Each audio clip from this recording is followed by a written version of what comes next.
ready. It's time to forge the narrative. Hey everybody, welcome to Forge the Narrative. My name is Paul Murphy, your host. We are the Bella Lost Souls podcast. I'm joined tonight by Chris Morgan and Adam Abramowitz. I grew up in the psychic hood. No pity, no remorse, no fear. We're not going to have our deep dive into Space Marine chapters and how to build armies around them just yet. We're going to have a series of bonus episodes coming out about that. I've got something lined up with White Scars with Reese, Andrew Whitaker, who can't be here tonight, and I may do something about Black Templar coming up pretty soon. And Doug Johnson from Table War is going to do some Raven Guard stuff for us. And we're going to, again, talk about how to make these chapters work with the new Space Marine. Codexes start a Space Marine book that's coming out very, very soon. It's probably coming out a couple days after you've heard this show. So make sure you've got your pre-orders in. And oh my goodness, those character models, you heard discussion about them on the last episode. Very cool stuff, man. Customer of mine sent me a photo and was like, "Can you believe this?" I'm like, "No, I can't. This is awesome GW. These are incredible models." Y'all know I love that Chaplain. And I've already started seeing like Photoshop conversions coming in of him looking like Reaper from Overwatch and some. I mean, just can't wait to get the Chaplain is fantastic, Paul. But I'm going to one up you here. That Apothecary is the best Apothecary we've ever seen. The Apothecary looks great. The Apothecary, they're all very good figures. You know, I'm a thing for Chaplains, you know, being a Blood Angel player. And I have many of them, and they're one of those figures that if I ever just I get an idea in my head, then I have to go to the workbench and I've got to build me a custom Chaplain. And I just love doing it. I get really excited about the idea of a sanguinary priest or an apothecary. I think they're a noble character on the battlefield. Cool Mini or Not is launching a new Kickstarter. It actually launched a couple days ago. They've already exceeded their goal. The goal was a modest $300,000, and I think at the time of this recording, it's over $500,000 right now for their Kickstarter for their miniature war game based on the Game of Thrones universe. I just want to know, how did they get the licensing for that? I mean, they're a quality producer of games. I mean, I know. I mean, like this is big stuff. Yeah, and I think people are going to enjoy it. I've seen a lot of the sculpts already. We did a brief talk with one of the creative hands behind that, and I hope to have him on. So if I'm able to arrange that, this is while their Kickstarter is going on, and if anybody who knows anything about how the Kickstarters work, it's basically a 24-hour job for the life of the campaign. So if I can get them for an hour, then we'll do a segment with them. But I'm pretty excited to see how this all pans out. And they have an exclusive miniature. It's called the High Seneschal, which is it's kind of like a fantasy version of R.R. Martin himself that you get from the Kickstarter. This is pretty neat. The rules for the High Seneschal is he can't interact in the game. But the victor, the person who wins the game, gets to tell the story of how the game played however he wants. And the loser cannot refute those claims at all until such time he has beat the victor. That's incredible. The thing I worry about this is, like, that model may never actually be finished. Well, in the sketch of the model, someone's already kind of pointed out that the pages are blank on that he's holding. It's perfect. I mean, it makes sense. Yeah. But Jen Haley painted a figure, and I saw this on Facebook, where there's actually words on it, and she's, of course, done a beautiful job painting it. So the models paint up well. They're very well sculpted, very well printed, and they look great. Hopefully we get to talk about it toward the middle of the show.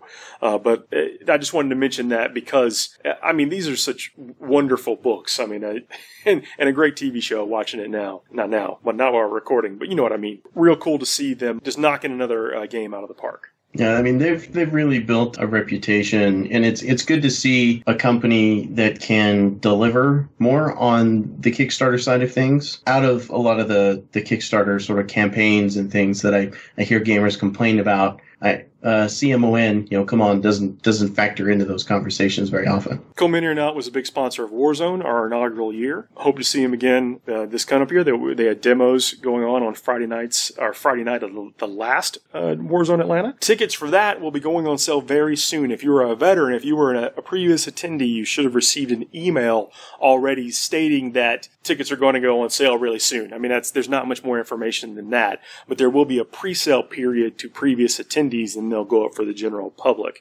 So if you're interested in signing up for that, and I apologize, I don't have very much format information for you right now, being the edition is brand new, and of course we're looking at data from tournaments all over the place to really craft the best format we can that's in line with our mission, to be the biggest and best party in 40k, a social event focused on competitive play. You don't get, that's what other events kind of claim to be sometimes, but I think we do a pretty good job. Warzone's the only place that you actually get that. It's amazing. But so more information coming out soon for that. Last year we sold out in a matter of hours after when things went up to general release to the public. Please keep your ear posted here and eyes to our Facebook pages and things of the like, because if you're interested in coming, you are going to want to get your ticket very soon. And when I say in a matter of hours, we were sold out within 8.5 hours or so. I think it was closer than that, wasn't it, Paul? It was about 8 hours once everything was said and done. I think there was a one or two stragglers around that 7.5 hour mark, but of tickets. But it was quick. It was a quick sellout. And we're not expanding the space, right? No, it is going to be. We're going to not have more than 110 people. And the reason for that, a lot of people would ask, well, if your event keeps getting bigger, if you keep selling out like this, why wouldn't you expand? And it's all about the experience, right? It really is, and that's where we've had conversations about can we go to another? Can we expand to one of the other rooms? Could we have a few people in another room? Could we take over the lobby? But then even with breaking up the space the way that we did, you still had a group of people. 20 players, 15, 16 players or so that didn't get the full experience, and it showed. If you felt that in the event, it was noticeable, not in a bad way. We still delivered, I believe. Because you have waitresses and tableside service, streaming games, me talking to you if you want. It's not a tense moment in the game. The staff, great staff. They cannot run this event without those dedicated people. We sung their praises at the end of last year. I want to doubly sing their praises now because it's one of those almost kind of like thankless jobs. But they made sure that everything ran on time. I wasn't back there entering scores. That's a critical piece, plus all the routing and stuff and the bounty boards and whatever. Those guys were absolutely amazing. I'm going to beg every single one of them to come back this year. For people that have asked, we are releasing these tickets later than we did last year, but the edition change has a heck of a lot to do with that. So tickets going up really soon. Be ready. Format information coming after that, and we're going to deliver a stellar Rockstar event. You will be happy that you came. I have some insider information, and only because I happen to be the one that designed it, but the T-shirt for this year is on point. So if you sign up, you have the option to get a T-shirt, and you have this. I don't know how we're going to do it this year, but there was usually some incentives for clubs that came to buy the club T-shirts. I don't know what it will be this year, but I think you're going to want to get this one this year. It's pretty fun, and I hope y'all will like it. Club shirts, you could purchase a block of them, and then we would put your club name on the back. And that may be the case this year, but all that information is coming soon. Warzone Atlanta is great. While we were at the ATC, people know I was kicking around an idea for a 3-man tournament, and I think I've got the format locked down. And then once we have the format for Warzone out of the way, and the tickets sold for that coming up towards the early part of next year. Warzone's going to be in November, over Veterans Day weekend, the same weekend at the same location that we had last year and the year before. We're going to be putting on a 3-man team event. I think I got a way it's going to be really fun.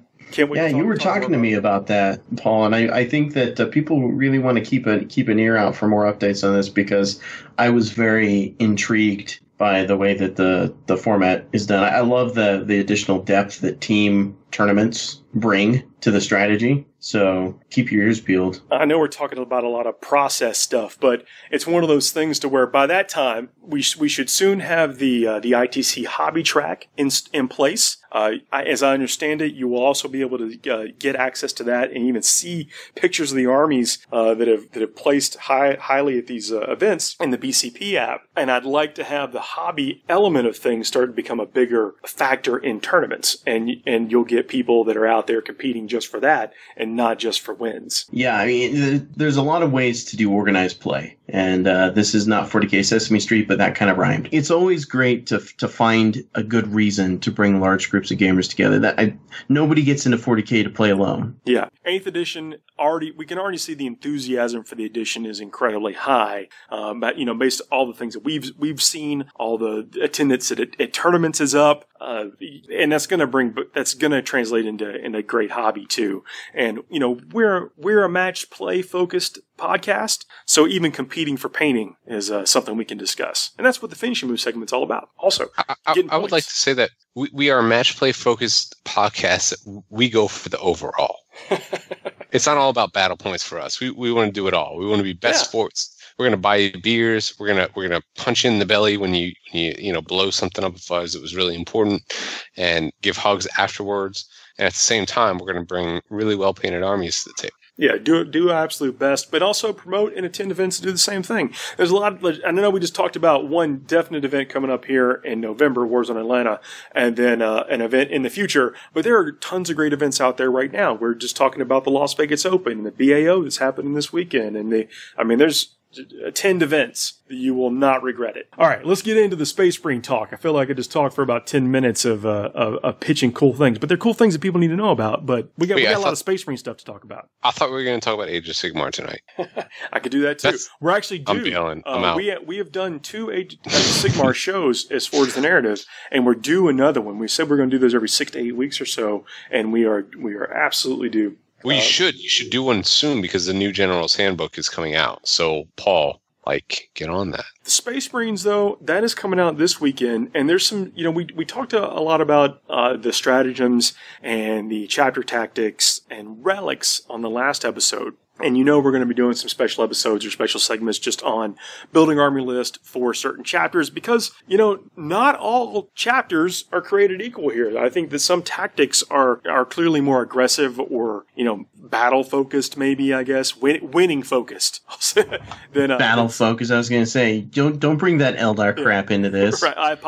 Much apologies. I'm sorry. I just crossed the streams there. No. Report to your local chaplain for penance. All right, but people have been really hot on the Salamanders chapter tactic, and it is good. But they're claiming all these free battle points that you can get. That all this it's rerolls. It's a lot of rerolls. It really is. The Salamanders chapter tactic is you can reroll a single failed hit roll and a single failed wound roll made for a Salamanders unit with this tactic each time it shoots or fights. It's essentially giving them that master-crafted weapon and weapon in every phase. It's master-crafted and preferred enemy and against any unit. And speaking in 7th edition terms, yes, because master-crafted, if you guys recall, actually adds 1 to the damage now for weapons. So not to confuse people that it's giving extra damage. But it is great to be able to reroll in both on to hit and to wound. We talked about this a little bit on the show with Carl last week, but the idea of having minimum squads of dudes with special weapons, that if you need that last cannon to hit and if you need that last cannon to wound, chances are it's going to do it. And chapter tactics is for infantry, bikers, and dreadnoughts. This doesn't extend to vehicles outside of, or anything that doesn't fall into those categories. But it is good. I mean, I don't want to say it's not good. It's very good, Paul. Yeah, in my opinion. I think it is good. I don't know if it's quite as good as some of the folks are making it out to be, but I am also not a Salamanders enthusiast. So maybe that's slanting my opinion. So neither am I, Paul, but the way I look at it is if I'm going to plug and play Rabute Gilliman into an army list that is not Ultramarines, and they're all going to get a reroll of 1s to hit and to wound. Is that the same thing, or am I missing the boat here? Well, or is it's 1s is all rerolling all hits and all wounds is what other things do. These base Salamanders get to reroll a single failed hit roll and a single failed wound made for a Salamander's unit. It is good. I think your guys are saying it's right. It's very good. The Salamanders are not something I've typically played, so maybe I'm overlooking it. I shouldn't. I'm not even overlooking it. I know it's cool. I just think in my mind, I'm not always going to not wound with my last cannon. I kind of want to always be using my tactics. But then I thought, how can I even say that? Because the Black Templar, which which I am excited about, get to reroll failed charges, and you're not going to always fail your charge either. So maybe this is a nice to have kind of thing that I'm not as excited about as I should. I mean, I know it gets kind of sketchy when I start talking about math, being the wordsmith over here, but statistically speaking, you have a better chance of hitting with a las cannon on a 3+ than making a 9-inch charge from a deep strike reserve. So, that's obviously not going to be the only circumstance in which you're charging, but everyone has had that experience, right? Everyone has had that experience where you have this roll, you need this to wound so that Angrath dies, and you need to do at least two damage. I think that's a fair scenario. I think that's good. And so when you need that to hit and you roll the 2 and you don't have any command points left, how great is that to just have a natural, oh, well, I can just re-roll that. Or maybe you hit, but you don't wound. You roll a 1 on the wound. You don't have any characters around to buff that. So then you have that insurance there, and you're not using command points for it. You don't have to. That's it. That's what everyone's saying, is that this is essentially like a boatload of free command points, and I can agree with that. And also, let me just counter my own self here and say that las cannons wound a lot of things on 3s now, where they used to wound them on 2s. Yeah, that's especially poignant. Extremely valid, and that's why the reroll to wound is more important.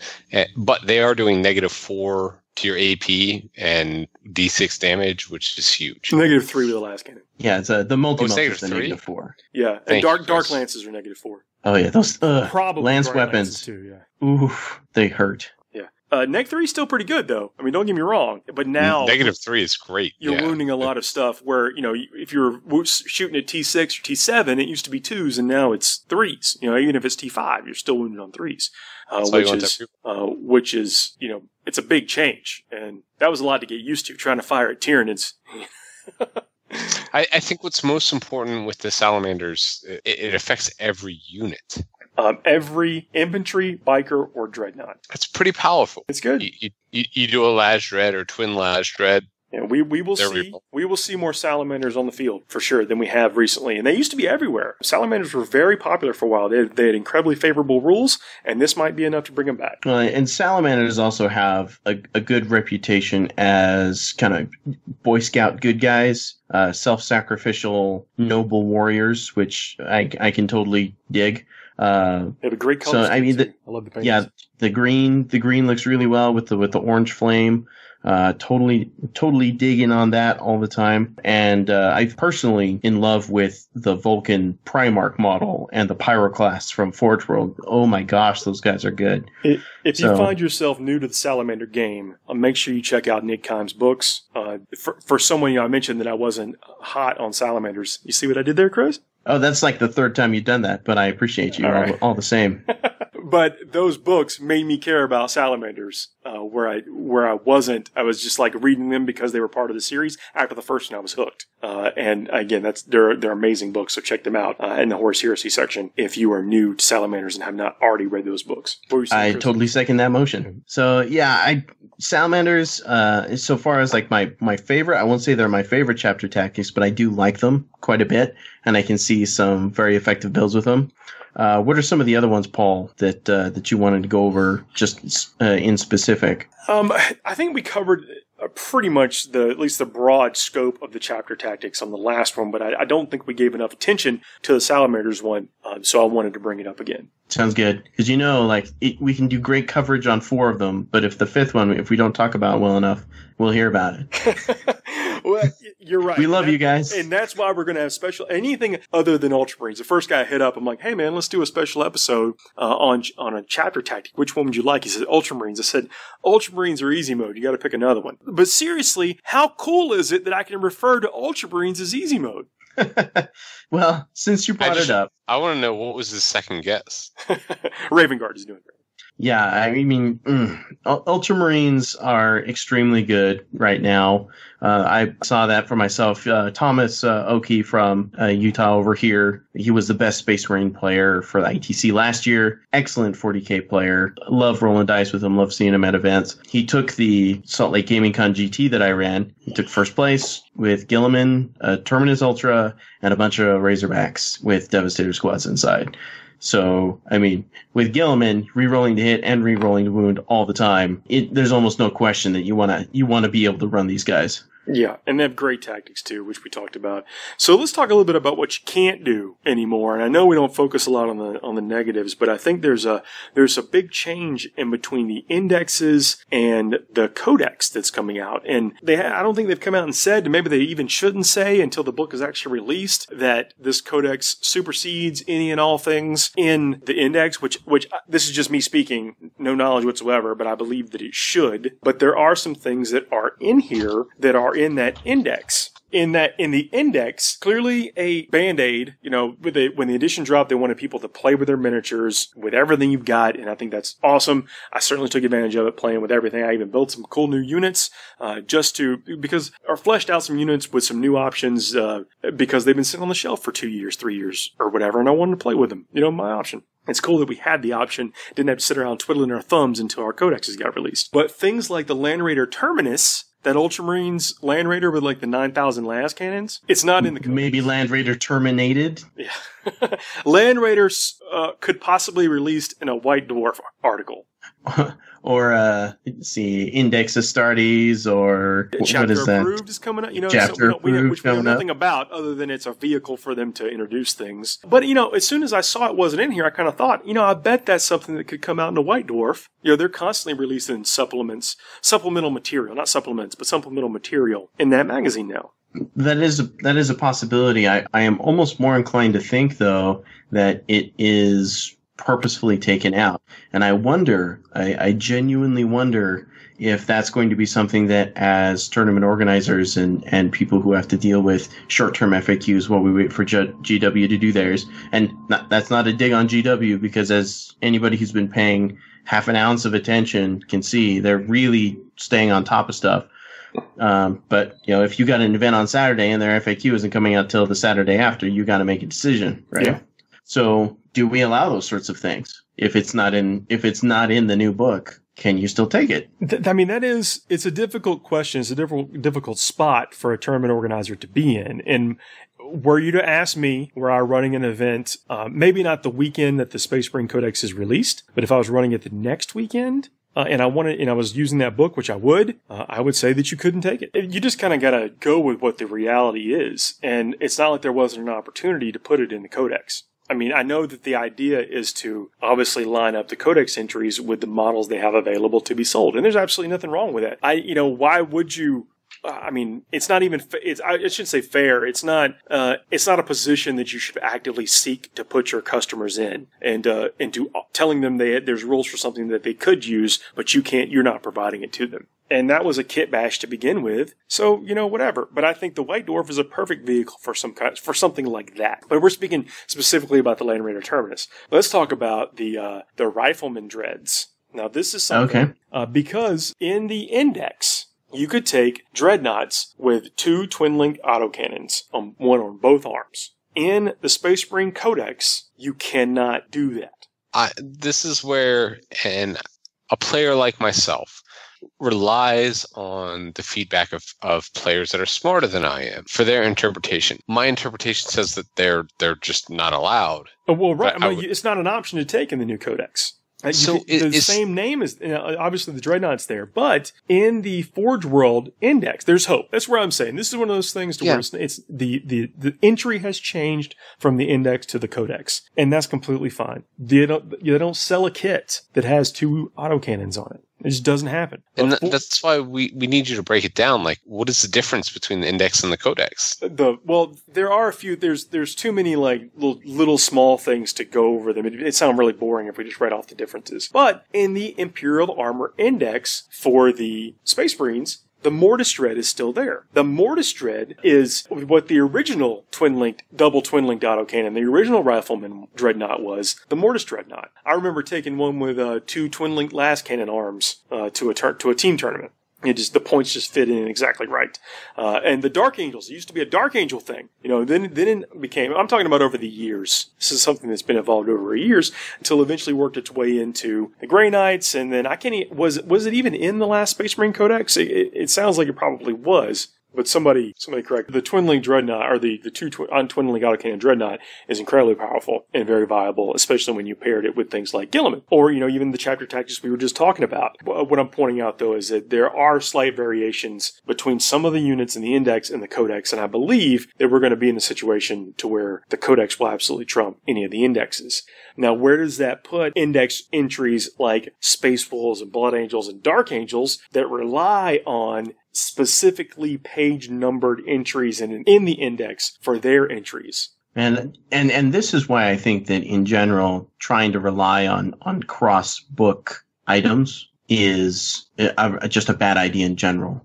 Even if we want, to give people the full range of options that they feel that they should have, the amount of work that's entailed in trying to pull something from one source and add it into another because people want to play with XYZ when updated material is available, I honestly think that it's not worth the trouble. Well, I think it's probably contrary to the direction of the game. Yeah, I agree with that. I mean, that's kind of, you heard my stance is I think that, as soon as something new comes out with the old and let's get on with our lives.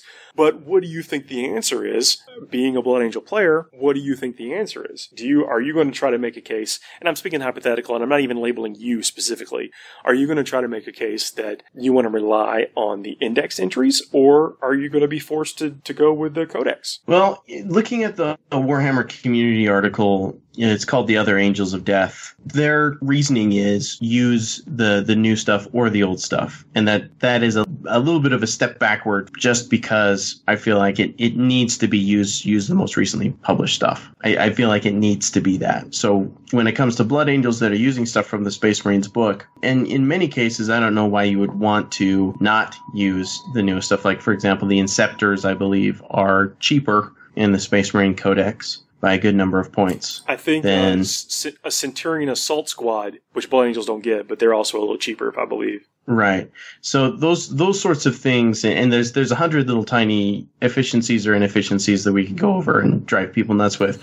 But at the end of the day, it's about equivalency, paying the same points as somebody else does and playing by the same set of rules. I would personally push for my events. If you have a faction that pulls stuff from an Index that has units that have been updated, that you need to use the Codex update version of those units. I think that's what I'm in line with also. I'd like to also point out that a Power Fist is 12 points in the Space Marine Codex. 12 points for what? One more time? A Power Fist. A Power Fist is 12 points. That's better. Power Fists are 20 points in the Index right now, same as the Thunderhammer. They're the same cost as a Thunderhammer. And in that situation, right, why would you take a Power Fist if you can take the Thunderhammer and get the guaranteed 3 damage? A Thunderhammer is 16 points. Oh, yeah. Mm. For a character, it's 21 points. Yeah. So again, that's one thing Yeah, that's one thing that I also enjoy about the new rules is for characters who can do more damage with a weapon like that, it kind of makes sense for it to be a little bit more expensive points-wise. I'm not sure that they have it fine-tuned just perfectly yet to compensate for that, but I am a fan of them paying attention to that. Yeah, I agree. It's this book is very well put together. I think we were actually having a debate pre-show, and I won't bore the back and forth of the debate, but we were starting to question, could you build a Blood Angel force out of only entries in the Space Marine Codex and then be able to use Space Marine stratagems? And on page 194 of the book, it specifically says, absolutely you cannot. Adam, Chris, and Paul, you cannot do that. But with just reading the text without seeing that one particular rule, we were starting to scheme and plan and try to build some cheese, and the book shut us down. So I'm saying this is a very well thought out book. As a Dutchman who loves his cheese, I have to tell you that we really wrestled with this hard until we found the correct answer. And it wasn't the answer we wanted, but it was the answer that we had. It says Space Marine chapters such as Blood Angels and Space Wolves deviate significantly in terms of organization and fighting styles. These chapters, therefore, cannot make use of any of the rules or abilities listed in this section and instead have their own rules. Or I should say, will have their own rules. But I like the forward-thinking text here. Yeah, I mean, it's if there's anything the Blood Angels embody, right? It is hope, personify. We've just got to hope that is coming soon because my foot is tapping. Let's put it that way. There's going to be 10 codexes before the end of the year. 9 left. If we're going by the articles on the Warhammer community site. So I believe we'll see a Blood Angel in there. We have to, right? Dude, if we don't, I mean, I will be shocked because apparently we only have like 5 people left. So somebody's got to fill that gap. Sprinkling a bunch of Primaris, man. It's going to be all gravy. Gillen was like, listen, I'm needed on the other side. I really need someone dependable to hold it down over here. Have all this cool stuff. Before we cut to break, this may end up being a long episode, but before we cut to break, let's talk a little bit about the sudden death FAQ change that came through. This is on the Warhammer community site. I don't think it's up on the main Games Workshop site yet published, but you can find it on the community page or the Facebook page for the Warhammer 40k Facebook page. I'm so happy about this. If at the end of any turn, after the first battle round, one player has no models on the battlefield, the game ends immediately and their opponent automatically wins a crushing victory. When determining if a player has any units on the battlefield, do not include any units with the flyer battlefield role. Yeah, these units cannot operate within the combat airspace indefinitely, and they cannot hold territory without ground support. This is fantastic. Yeah, it says don't count fortifications either. Which, that's even better.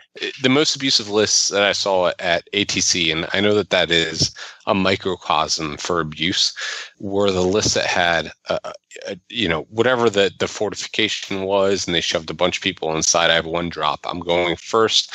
I'm going to hit you with a bunch of long-range weapons. Those were the most abusive. Far more, even though we saw more of the 5 Storm Raven lists. If you're a listener of this show and you've been listening for at least 2 years, you know that I have been a long-time supporter and proponent and advocate for flyers. And now that we have our heyday, I was really bummed to go to ATC and see people playing 5 flyers with 3 characters or whatever it was in their lists. It bummed me out. I love this. Well, at tournaments like that, you should expect to see Ripper lists. The lists that are just maxed out to the extreme to take advantage of bad matchups. But the fact that it was possible in the game and had such a that's something that I think needed that came out of it. That's the positive thing that came out of it, is that there was awareness brought to it. But I don't think that event spawned this FAQ. I think that this was one of those things to where this was recognized. I mean, even at the ETC, which is smaller, less people, but still one of those events where you tried to skew the matchups in your favor, had something along the lines of 300 Storm Ravens and everyone's spread out amongst every team's list. Yeah. So wildly, skewed. But this addresses it in a way that I did not expect them to address it. I wasn't sure how it was going to come down the pipe. I think that we could all kind of realistically expect, with the way things have been going, that something was going to come out. I didn't know it was going to come in increased points in a general's handbook type style chapter approved thing.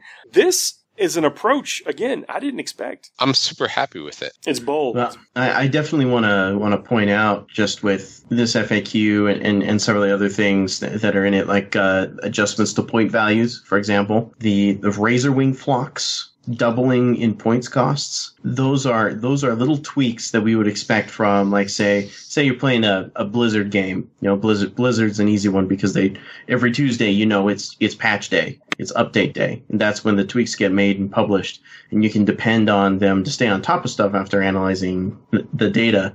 And ATC is a great place to analyze the data from, because it's one of the most competitive events that you can go to. So, you get these little fixes in this FAQ document that has to do with one of the things that they're seeing is hurtful to the game. And when we're talking about hurtful to the game, we're talking about the middle table players, right? Because after your first couple of rounds, you're going to be matched up against people that are in your skill level, but nobody wants to spend. Let's say win record level. I won't say skill level. Let's just say Paul's right. They're playing that way. I see what you mean, though. I just don't want to skew it too far off to have it be a skill thing, because taking a bunch of Razor Wings or a bunch of Storm Ravens isn't a skill. Doesn't take skill. No. Hey, I am very skillful at rolling dice. I'm not very skillful at having them come up with what I am wanting them Let's put it that way. Fair. I mean, I think obviously they want them to be powerful and have an impact in the game, which they still will and do. But now you have to be a lot more careful about how you take them, and that's a good thing for the scope and overall health of the game. Let's take a quick break, and we're going to come back. If I'm hoping to get that special segment lined up and have it released before we do this. Otherwise, you'll come back and just be us again. But anyway, hang tight. We'll take a break and then come back with another segment. Sounds good. You're listening to Forge the Narrative. Hey everybody, welcome back to the segment of Forge Narrative that I promised in the first segment of the show. We're talking to High Sparrow Mike Chanal. Ooh, geez, High Sparrow, that's a lofty title to live up to.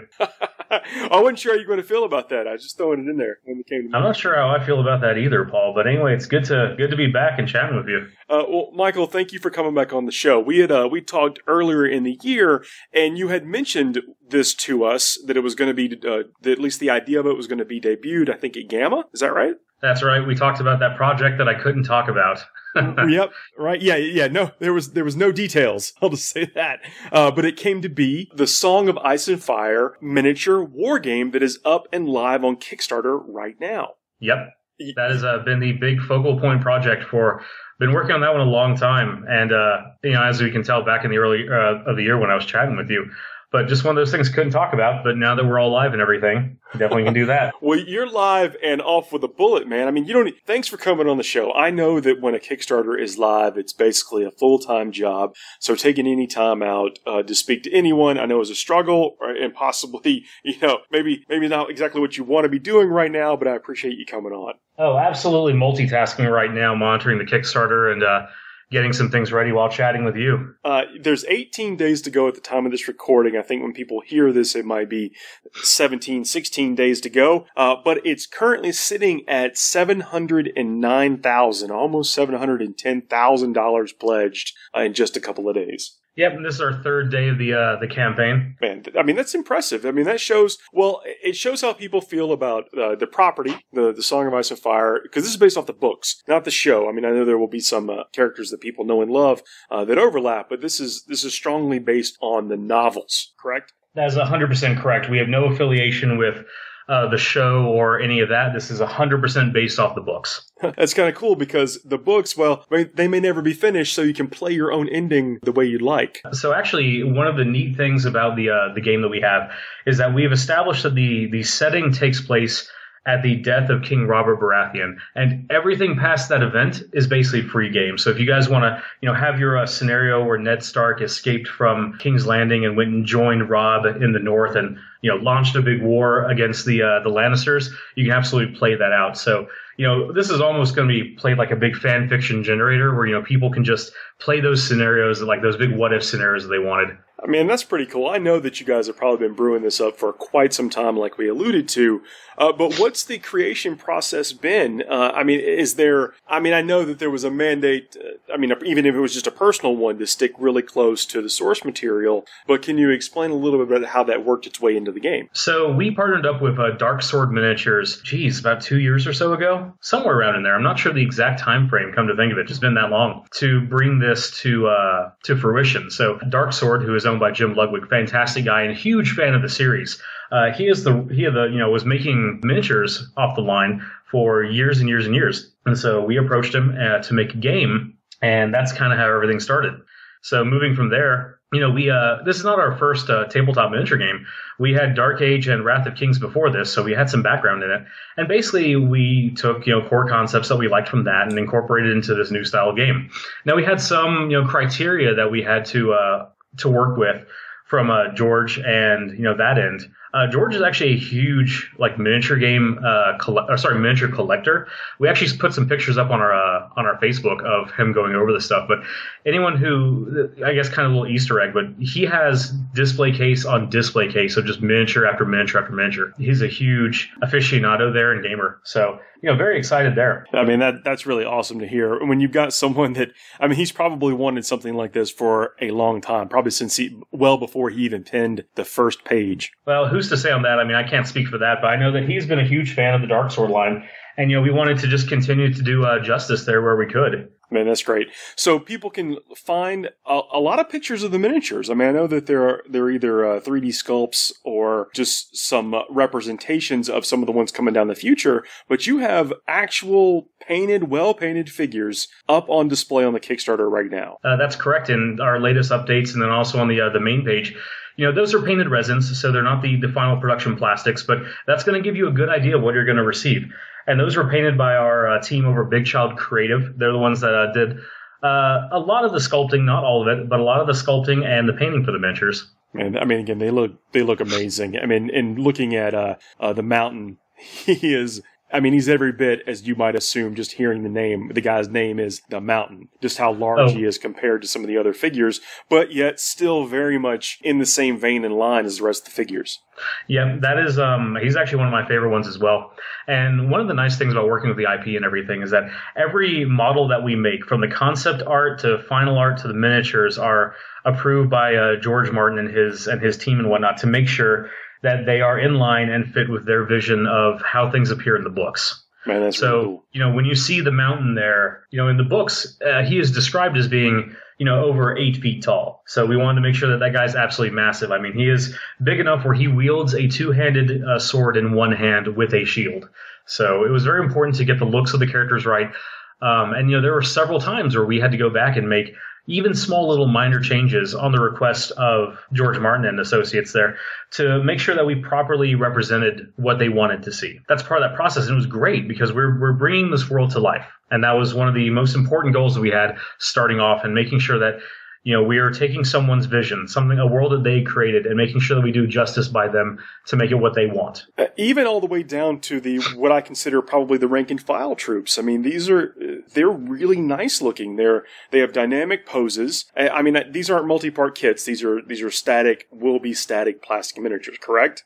Yes, so these are multi-part models, but they come pre-assembled. They are assembled at our factory. Every single unit that you see of infantry has 3 unique sculpts and a bannerman with it, where appropriate. The cavalry have 4 unique sculpts with them, so our units of cavalry are 4 models, so that's 4 unique sculpts. Our units of infantry always come in blocks of 12, so you're going to get 3 unique sculpts with 4 repeats there, including 1 bannerman thrown in there. And I think that you described this to me before, or maybe in the pre-show, but this is one of those games where you can play it right off the shelf. Is that correct? So one of the most important things that we wanted to do when we were creating this product is this is a miniature war game. It is meant to be expandable. We have different units coming out and the full regalia of everything that you can imagine. But we wanted to make sure that when we had our starter box, that it was a complete game in a box. Because, a lot of the times when people hear the word starter box, they'll hear like, oh, you're going to get a very tiny portion of the game and you have to immediately expand on it. This is literally a starter. And while that is true of our line, we do want people to expand, to buy cool stuff, to play bigger games and everything. You could pick this box up off the shelf and get a full, complete gaming experience with a huge amount of variety inside. That was one of the most important things when we were designing this box, is we wanted to make sure that you had a lot of options, a lot of replayability, and just a lot of cool options and customization bits right out of the box. I like the sound of that. So I know that the Kickstarter is live and it's going to be, 17, 18 days before it's finished. And then when can people expect to have the product in their hand? We have an estimated delivery date of April 2018. That is when the Kickstarter will arrive to our doorsteps. And again, that is an estimate. We never know what happens in production, but we're fairly confident in that delivery date. Will you guys deliver to? This is not your first Kickstarter by any stretch, and people get their stuff. Oh, yes. Yeah, so I feel confident in that. And in April, 2018 may sound like a long time from now, but it's not.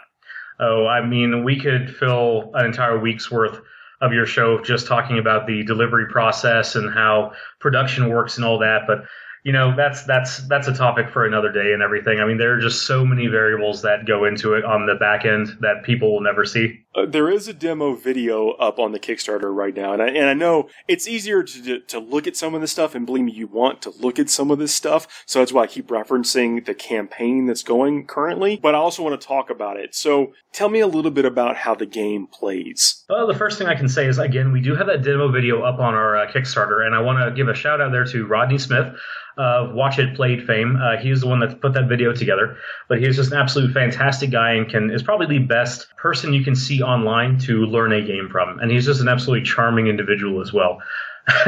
So just want to give a shout out there. But going on to the game, this is a rank and file miniature game. So any of your historical fantasy games, historical or fantasy games that you've seen before that use the blocks of infantry, that's what we have here. And that was done because one of the things that George Martin wanted to have a game that recreated the vast battles that he, wanted to have in his books.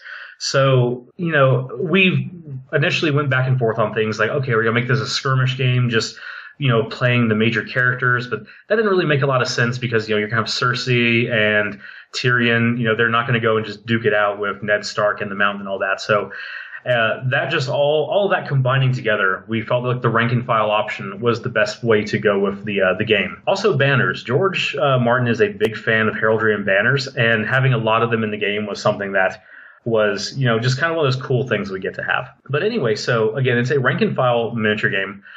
You're going to be playing blocks of infantry from the various houses. Now, our Kickstarter focuses on House Stark and House Lannister. We do have more houses planned for the retail launch, but our campaign is going to be primarily focused on those two factions. And one of the reasons for that is we want to have a strong retail presence and really support our local stores because, Paul, you've played miniature games with me for, almost a decade now. Just I've known you. Local game stores are how, games like this live, breathe, and potentially die. So if you don't have a local place to play in a local community, then that sucks. And so that was one of our big incentives, is that we want to support our local retail stores the best way we can. And that basically meant, we're going to have our campaign to get this IP off the ground and get this game made and everything. But we have strong plans for retail stores starting at launch, organized play, campaigns, things like that, monthly releases of new units. So the thing about the Kickstarter campaign is that this is a foundation that we are creating here.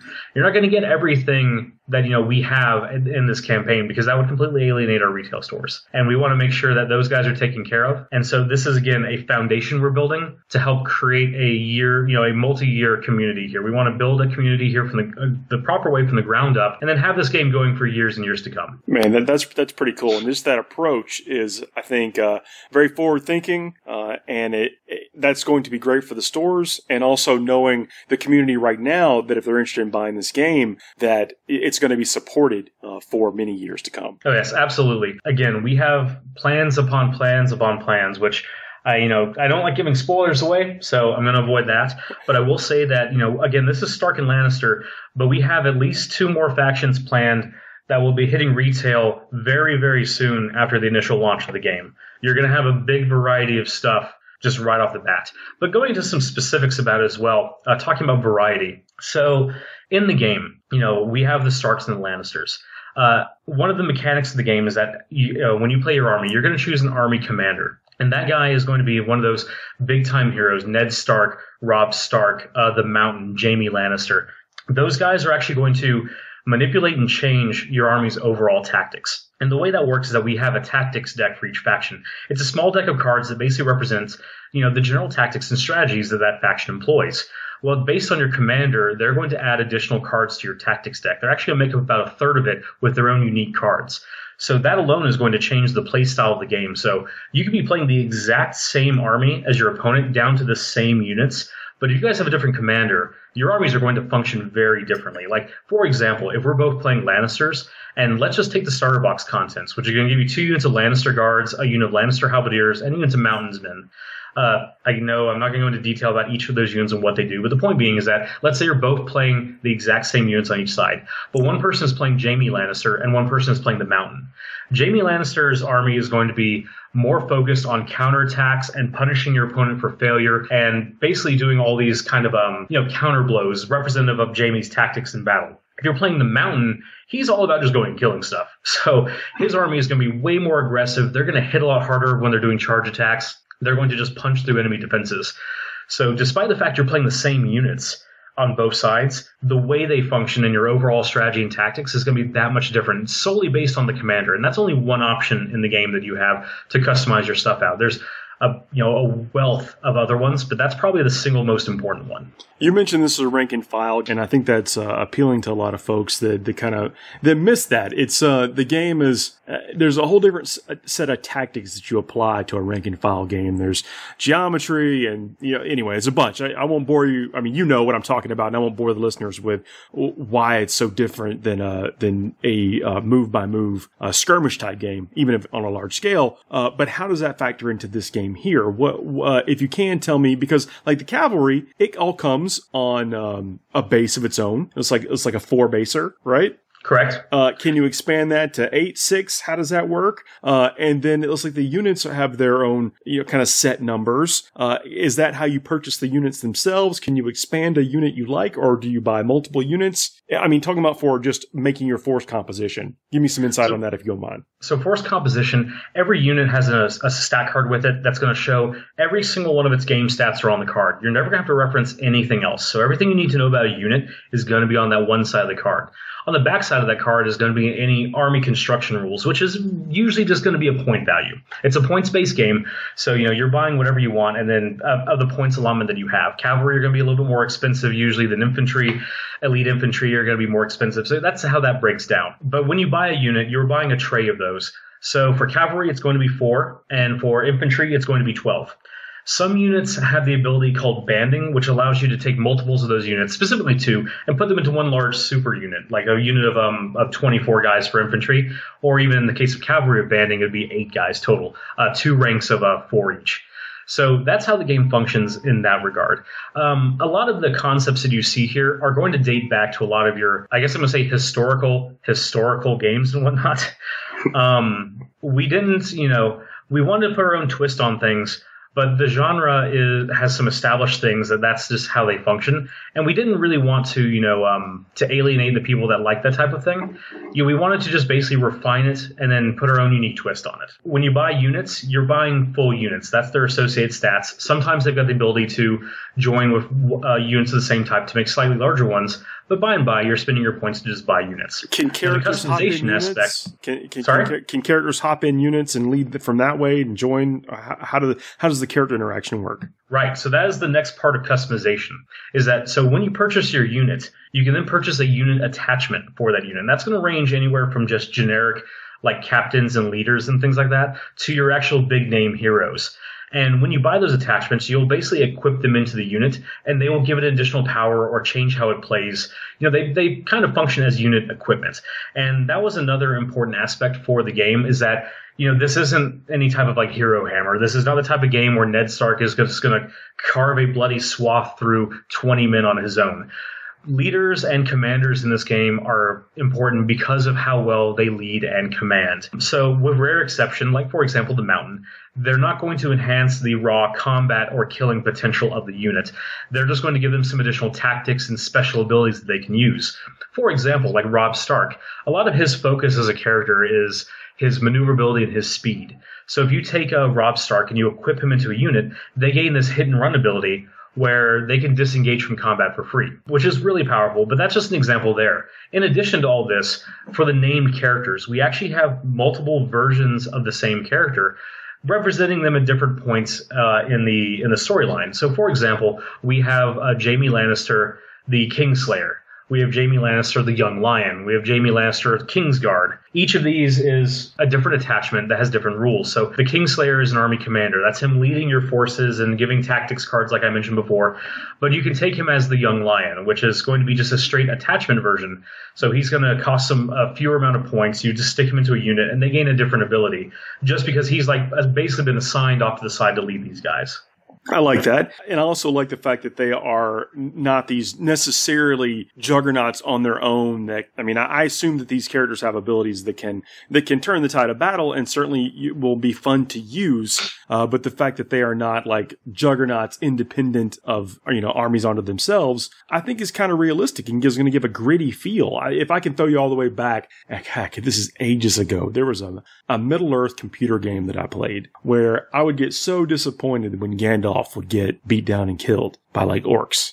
But that's kind of what that story was all about. Like, he was an epic figure. When you put him in the right element, would be awesome. If you misused him or were not the best general with one of your power pieces, it wasn't going to go well for you. And I think that's pretty cool. Yeah, because it's again, we're tracing back roots to the series that we're basing on. This is not a high fantasy magic world or whatnot. If someone gets into a bad situation, they're probably going to die, as I'm sure any fan of the IP and everything is aware of. Heroes don't always make it out of a bad situation.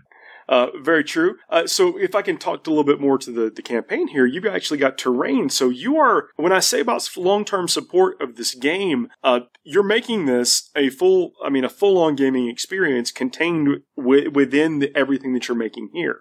Yep. So the core box is going to contain a wealth of actual 2D punchboard terrain with associated rules for it and everything. But we are, during the Kickstarter, and this is exclusive to the Kickstarter, offering 3D terrain packs of different pieces and whatnot. And right now it's just trees and hedges. Who knows what's going to come in stretch goals? But I guess it's just kind of nice to see the fact that these are things you're going to need for a game. This is what things like that make the game more enjoyable. Other random elements, variables in the game that change the play experience from sit down to sit down. What is the replayability of this outside of what you just talked about of changing your commanders around? So aside from that, and army construction, and then choosing your different attachments you have, because those are just elements of army construction. So let's look at actually the bigger picture here. What's just inside the box? So when you sit down to play a game of Song of Ice and Fire, you're going to pick one of 5 different game modes to actually play. And to any wargaming aficionados out there, this is going to, these are things that you've heard before. We have different, basically, what a game mode is the game is not just about killing each other, okay? You can put down armies and just slam against each other and chop them until everyone's dead, but that's not the reason people take to war. So each of our 5 different game modes that we have is basically giving you a different, I don't want to use the word scenario because that's a different thing I'm about to talk about. But think of this kind of like an overarching, this is how we're going to play, and this is going to be what's set up for the game. So, for example, in our first game mode, we have a Game of Thrones. That one actually has you with different objectives around the map that your units are going to go and try to fight over. And basically, for taking and holding those objectives, you're going to get victory points at the end of each round. So, it's capture the flag sort of scenario type. We have another one, which is a siege mode. That's a Clash of Kings, where one player is going to be the defender manning the walls of their fortress against this onslaught from the attacker, who gets replenishing units every single round. We have another one, A Feast for Crows. I see what you're doing. The battlefield. I'm following along here. Yeah, there's some weird pattern here. But in A Feast for Crows, you actually have a bunch of corpse piles that are littered across the battlefield. And more will begin to appear as units start being destroyed. And that is not so much about wiping out the enemy, but actually breaking them from just the horrific sights that they're seeing on the battlefield. I don't know if you know this about me, but I'm a big fan of corpse piles. And so, if that makes its way into some 3D miniatures, I would not be sad. Well, who knows what we might see in the campaign. We have our probably our most killy scenario, which is a Storm of Swords. That one has... You're getting victory points for killing enemy units, but also there are objectives across the battlefield where if you take and hold them, I'm sorry, I should reaffirm something. In that specific scenario, you're not going to start with your entire army in play. You're actually going to be bringing them in from reserve as the game is going on. But there are objectives across the battlefield. As you take them, they allow you to bring them onto other board edges. So you can actually bring them on from the flanks, or if you get the most contested objectives, then your enemy's deployment zone. So they're coming up behind them. And that's our one that's probably the most killy. And then our last one is The Wins a Winner, which is actually a hidden objective game where there's a secret objective deck that you and your opponent will draw from, and they're going to give you secret objectives to earn victory points that you're going to accomplish as the game is going on. So, again, it's never going to be a game of just going and killing each other. We've got 5 different varieties of game types for you to play and pick from. So that alone right there is going to give you a bunch of variety, because you can just keep playing the same army, same commander, same attachment, same everything, but it's going to function differently depending on the game mode you're playing. So example, for that's the siege game mode that we have, a Clash of Kings, you might be running Jaime Lannister as, on the Lannister side, and all those counterattacks and everything are really going to come in handy if you're the defender. But then you switch over to the Mountain, and you're all of a sudden defending while also being incredibly aggressive and deadly in combat. So your opponent is going to have to change their strategy around because now they've got to contend with a force that is probably going to hit them a lot harder, but they have to go and attack. I like what you're saying here. So in addition to all of this as well, Paul, when I said earlier we weren't using the word scenarios, that's because we have scenarios in addition to this. And what scenarios are specific historical events and, well, scenarios. Like, for example, the Battle of Whispering Wood, the Battle of Blackwater, all these major events and battles from the series, and also some, unique ones that were just mentioned.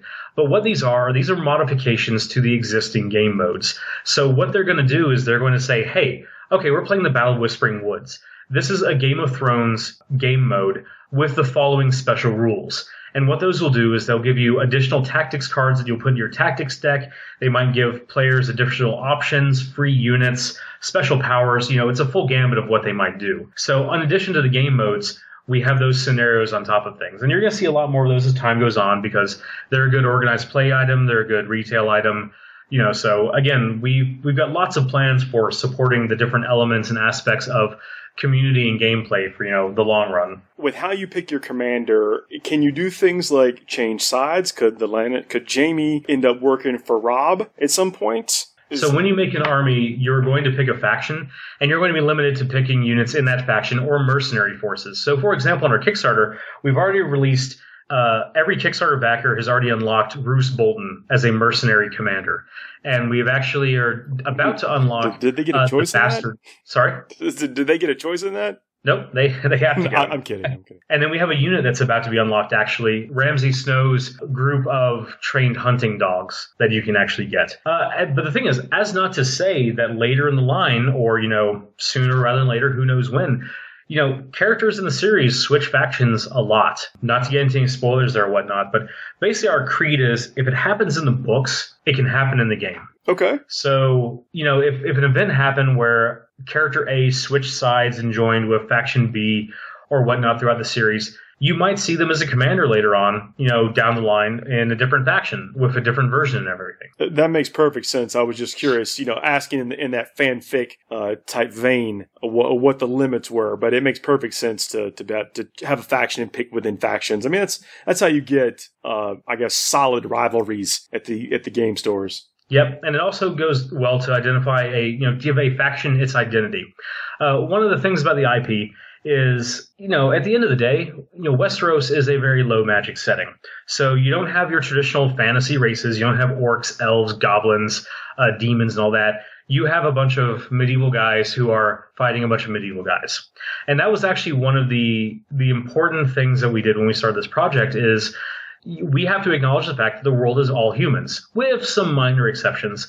But one of the key things is that we wanted to make sure that every faction not only had a unique play style, but also unique visual appeal as well. Because, again, we don't have the design luxury of saying this is the orc faction, so they all look like orcs and that's their separation.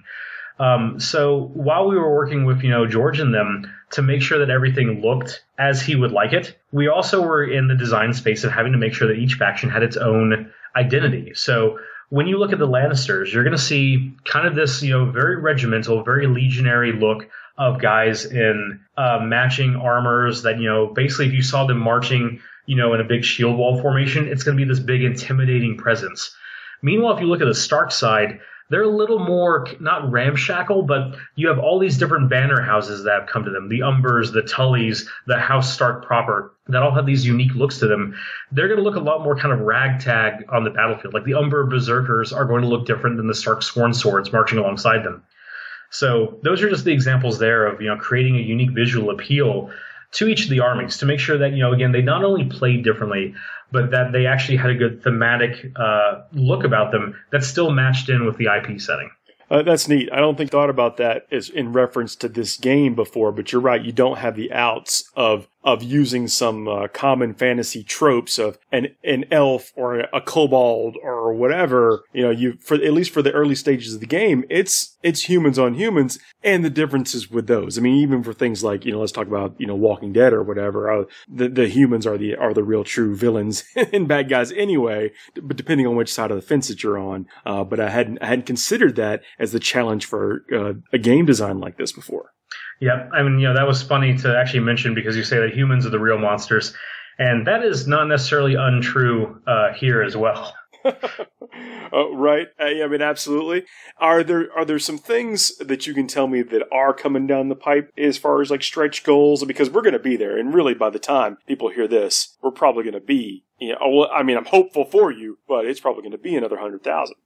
So again, the big focus that we want to get across with this Kickstarter is that we're setting a foundation here with the Starks and Lannisters. And that is our primary focus for this Kickstarter.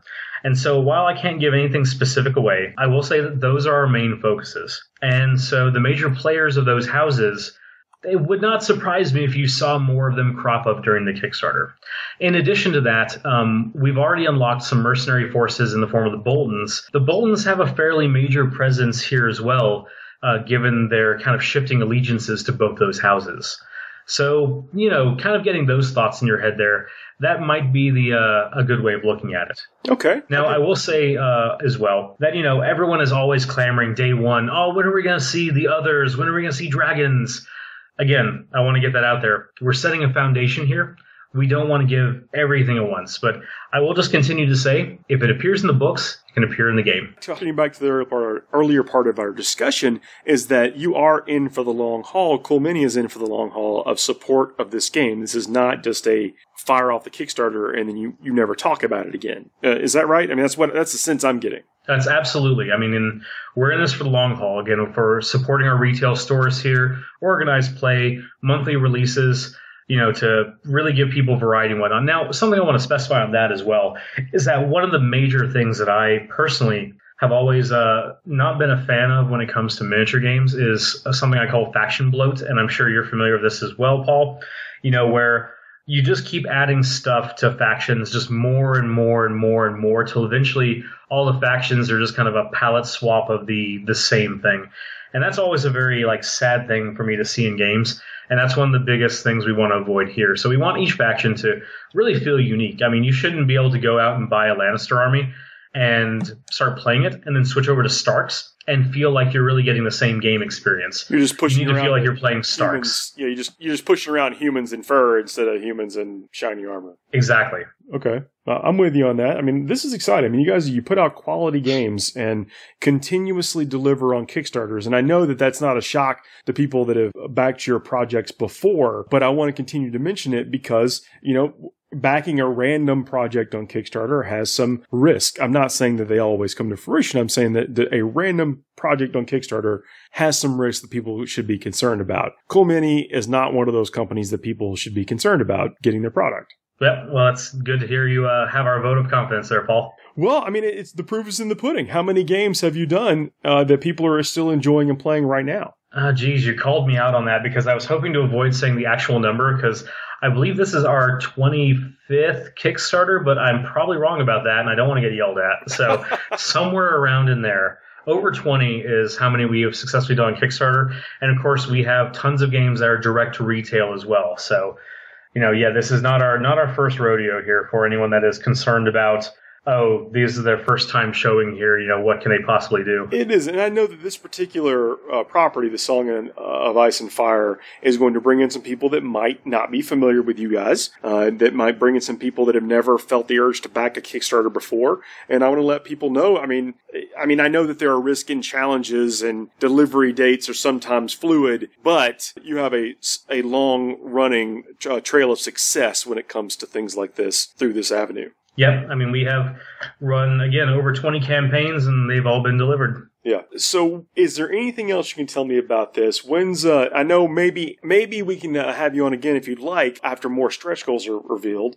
Yeah, Paul, that's absolutely something we can consider doing as the campaign comes to a close. And can people do things like get the custom dice even if they don't want to get in on the game yet?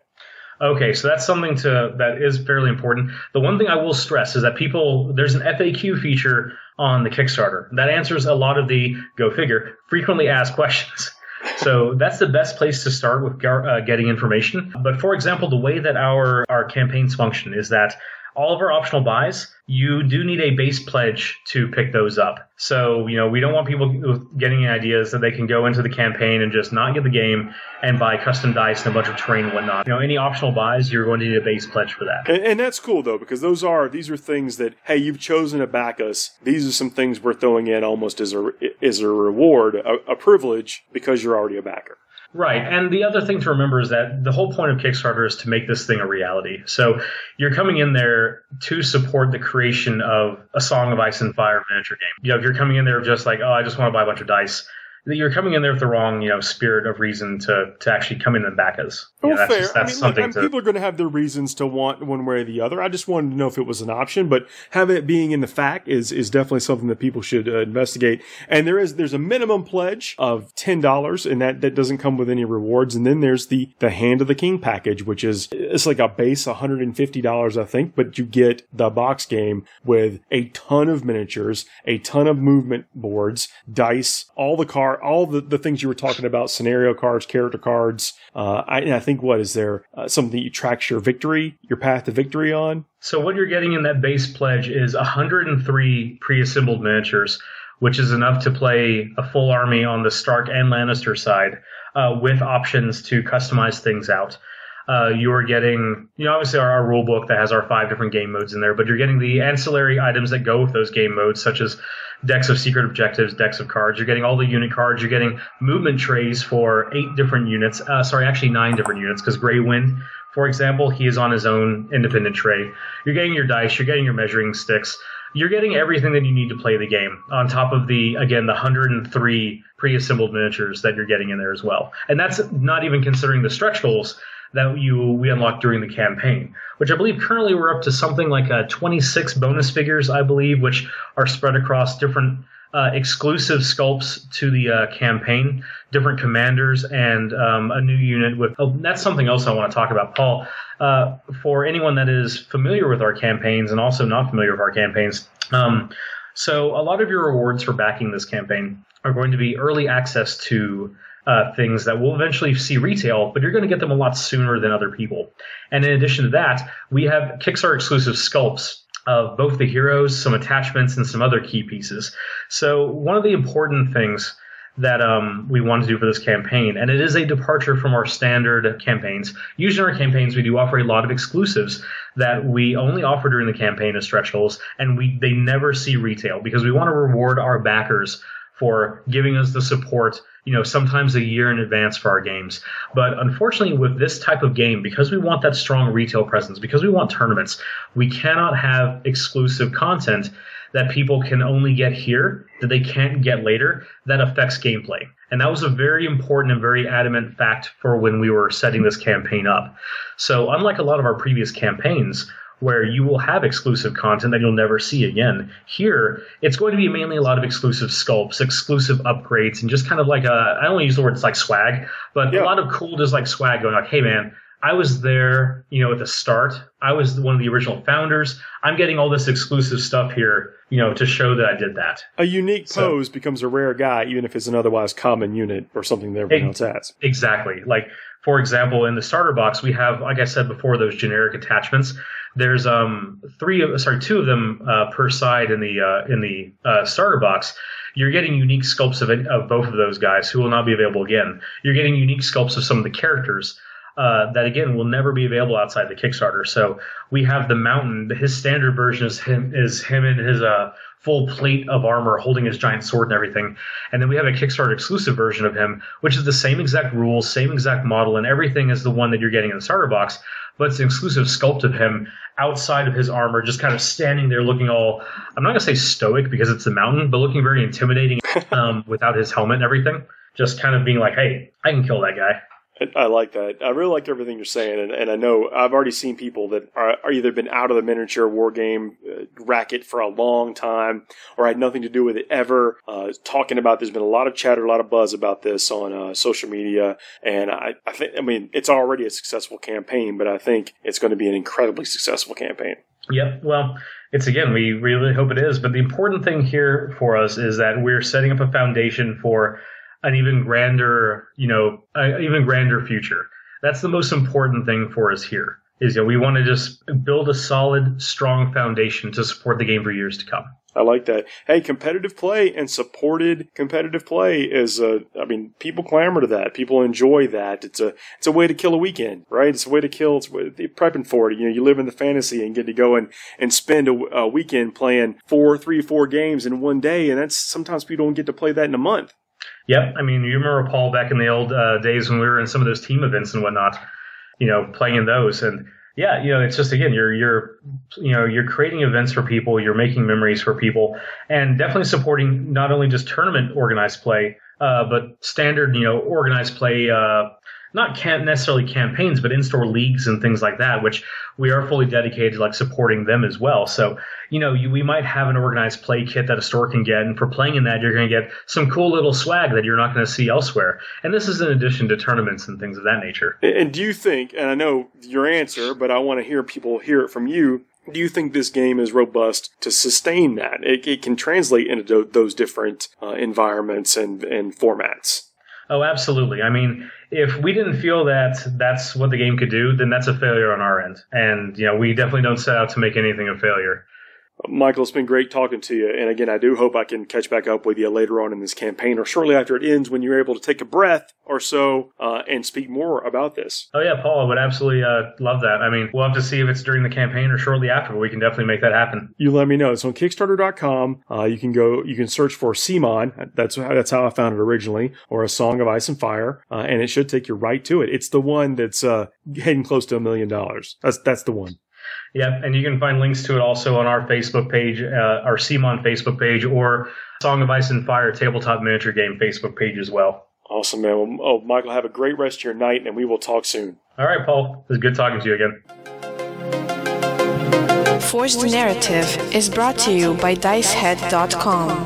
www.dicehead.com. Games, hobby, supplies, and comics. They have it all. Hey everybody, we are back. I'm still Paul. I got Chris and Adam here. Hey guys. What up? So hopefully you just heard a segment on a cool another game. If not, I'll try to get them on as soon as possible. I know that again, with Kickstarter being a 24-hour job while the campaign is going, if they can take any time, I'm grateful to have them and happy to talk about cool product.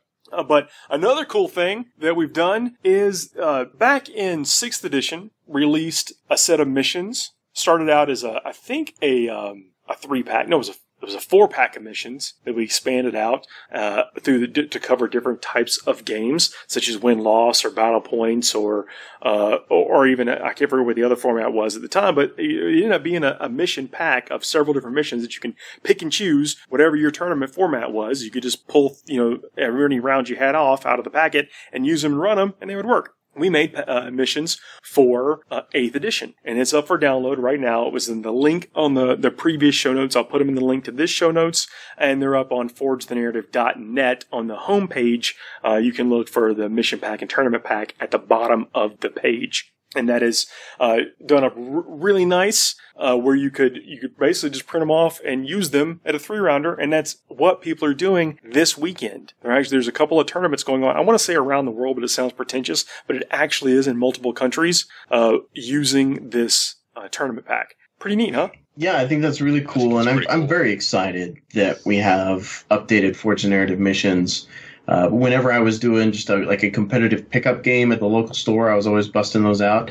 And there's lots of holdovers from 6th edition ways of doing things because, they were super relevant then, of course. And, 7th edition. Birth of progressive objectives. And again, it was, yes, they were essential, I think, in 6th edition. It was very cool to see a lot of the mechanics that were built into those missions translate over to other events. Such as the Adepticon team tournament that we played in together, Paul, last year, and progressive objectives in general in other mission packs at different events that I attended. It's really cool, and I'm glad to see them back in our mission packs as well. And so far as the format is concerned, we tried to keep it in a way that would be familiar to people who are used to looking at things in like GW missions with the 2-column format, and tried to respect the source material as much as possible while still adding some of those things that we believe help encourage greater list diversity I'm going to call these the index of mission packs. This is the get you by. I shouldn't say get you by. They're incredibly playable, but what made the last mission so successful, last mission pack we did, was all the feedback from everyone that played around the world, and things that didn't work exactly right, or elements they wanted included in future missions. We take all that very seriously. Anything that people say to us, and especially when they're playing the things that we put out there, we take it very seriously about how it worked for their games. So it's after this weekend, it's going to be cool to hear how the tournaments went, and anybody who's been playing them casually or in their pickup games, I definitely want to hear how your games are going out with them. Yeah, I mean, much like anything else, once you send it out into the world, all the previous playtesting becomes just a tiny part of that lens for how people are experiencing the game. And one of the other things about this, especially going off of what you said last week, Paul, was that these missions can be adaptive to the format that you want to run at your event. And these aren't, this isn't the 10 commandments of missions. If there's something that you like, but one thing in particular that your environment, your gaming group really wants to see changed or done differently, that liberty is there. Yeah, I've already heard from someone that says, in Mission 2, I'm going to take the way you did kill points in Mission 3 and apply them to both missions. Absolutely cool with me, dude. Like, you have to play to your environment. When you're putting on the tournament, even if it's at a local store and you just had to show up, you're using the store's terrain and whatever, you're still, there's a level of risk involved. You're burning your time with, with no reward outside of a job well done. But you're putting up all the risk. No matter what that risk is, you're putting it all up. So you know what your player base is. Do what you want. What we try to do is just provide a little bit of a framework with missions that are complicated enough to give you an enjoyable game without bogging you down in tedium, and still very much rooted in the core of what 8th edition is. Yeah, exactly. And this is just about options for people. What I think and appreciate the most about the missions that you put together, Paul, is that it's left open to discretion, as you were saying to the TO. They're very much, again, like I said, rooted in what 8th edition is all about. We did, and I'll say that on the first page of the mission pack, that's where it goes over the mission guidelines and some and where how you random game length and sudden death and whatever, and all that stuff's modular. I actually offered to change that. If you have a tournament coming up and you want to put a section or a spot in this packet, I'll stick it in there and send you the whole thing. Because there's been some number of people that have said, I'm just going to print this out and run it as is, and that's awesome. Feel free to do it. But if there's something in here, like if you have a detachment requirement you want to run for your tournament, and you don't want to use this because it says something different in here, that's an easy fix, man. Just hit me up. Happy to do it to make the games in your environment more enjoyable. Now, what I did do was, right now, the way 8th edition works is that a lot of power is in the early die rolls. And so I just tried to split the early die rolls, not the die rolls during the game or really affect how the game is played, but the early die rolls have been split between both players and not just in the hands of one player or another. So that is the difference that's the path I've taken. But again, you can find these missions at forgenarrative.net. There are 3 up there right now. Will work really well for a 1-day tournament, a 3-round tournament, if you ask me. But this leads me to a larger discussion about something that, maybe we get to a point where tournament organizers start to do this kind of thing, is construct their own matched play formats. The matched play description in the rulebook, what is it? It's a page? Yeah, there's not a whole lot there. But it's modifiers on the main rules, right? That's essentially all it is. It's one page of modifiers on the main rules. What I love about this edition is that it gives tournament organizers the freedom to create their own missions. Well, I'm talking more than that here, because yes, the way that there's concepts in the game that you can overlay onto things, and what we've seen, even if you're playing it like in an ATC type format where you just stack up 3 of the core principles in a mission and you're done, you're still going to have great games. But for matched play, the rules on matched play are on page 215 of the rulebook, and that's pretty much it. I mean, there's a section, this section starts on 212, and then on 214, it tells you what the detachment limits are. That's pretty much the organized event guidelines for how many detachments to include for match play. But then the modifiers, the psychic focus, the strategic discipline, and the tactical reserves, and sudden death, and how to measure objective markers, that's all on one page. That could technically be something that a TO crafted specifically for their event, if they choose. Yeah, and I've been doing a lot of mission building lately. You guys may have heard on Signals from the Frontline that I have been working with Reese and Frankie to help upgrade and update their mission pack for 8th edition for the ITC Combined Arms missions, and then also their introductory mission pack that's in their general format. It is so easy for people to put together something to put forward the kind of event as a TO that you want your players to be able to experience. And of course, you're going to want to make sure that it's not just your own little filter on 40K that nobody else cares about. You got to be careful. I'm not suggesting this casually. So to your point, you got to be incredibly careful if you change anything. You never know what's going to have a butterfly effect. Yeah, and you can't spring something on somebody like the day of the event when they show up, they bought their ticket, and you're like, oh, by the way, we're doing this differently. There's some organization involved in making sure that your attendees are well informed about the type of event that it's going to be, because otherwise they're going to walk in and they're just going to expect what's in the book. Yeah. Agreed. Yeah, I think, we preach this a lot, but if you're running an event and you're going to have anything different than what people expect, i.e. what's in the main rule book. Now, missions for a 3-round tournament, if they're basic enough, again, just layering up book concepts that are already there, maybe you can get away without that groundwork. But if you're doing anything fancy at all, even if changing who rolls for first turn, that's huge. I shouldn't say that. Even if you're changing who places the first objective in objective-based missions, you want to communicate that to your people. And with Facebook and stuff, it's even easier because you make Facebook events go, updates go out to everybody. It's, anyway, you owe it to your players, and you'll get more retention and less friction on the day of your tournament. And that's really all you want. You want things to run smooth. Yeah, the less work that you have to do the day of as a TO, the better organized it has been. And the less bad experiences that people are going to have attending your event.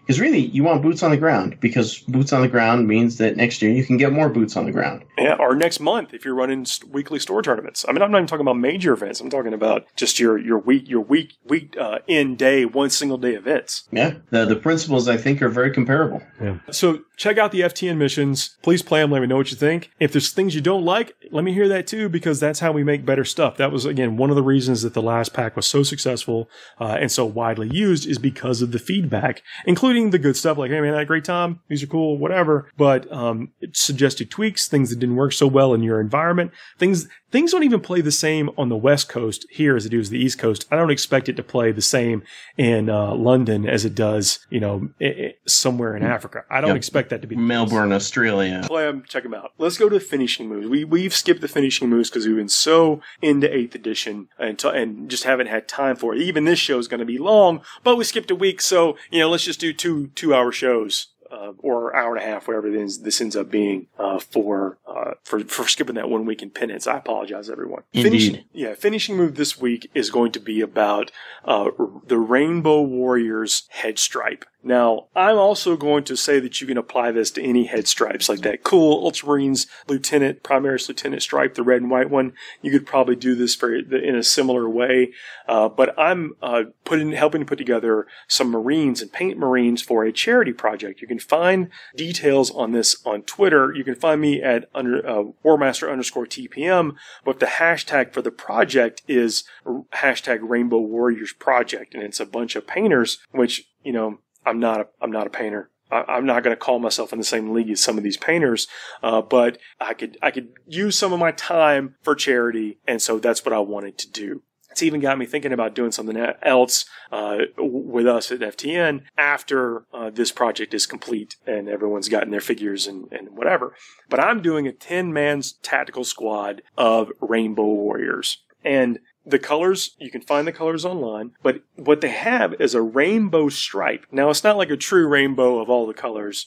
There's, I don't know if it's the actual chapter colors that are somewhere listed somewhere, if this is what has been agreed upon, but there's a stripe going down the center of their head, and it is a very specific set of colors. Yeah. And it's a lot of them. So it's 4 colors from what I understand. It's green, yellow, red, and a bone color. Oh, it's bone, not white. Okay. Yeah, so 4 colors. It's a bone color. But you say it's only 4 colors, but a Space Marine head is not large. Yeah. It's about it's small to fit into the vent of an MK4 helmet, correct? Yeah. This might be the most advanced finishing moves segment we've ever done, Paul. It really what is your trick? Well, okay. Now I asked around and I did not get consistent replies on how to do it.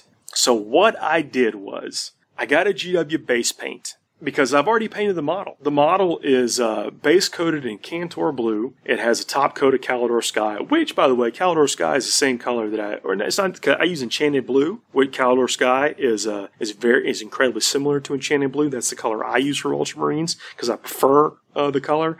And then it has the edge highlight of Lothrian Blue. That's not what I use for Ultramarines, so it was kind of cool to do something a little bit different for Space Marines, for these Space Marines. So everything's all painted up. I've painted the Marines, and I'm happy with it. The Marines look good. I've got work in progress shots on Twitter. Check it out. I am pleased with it. They are some of the best Marines that I've ever painted.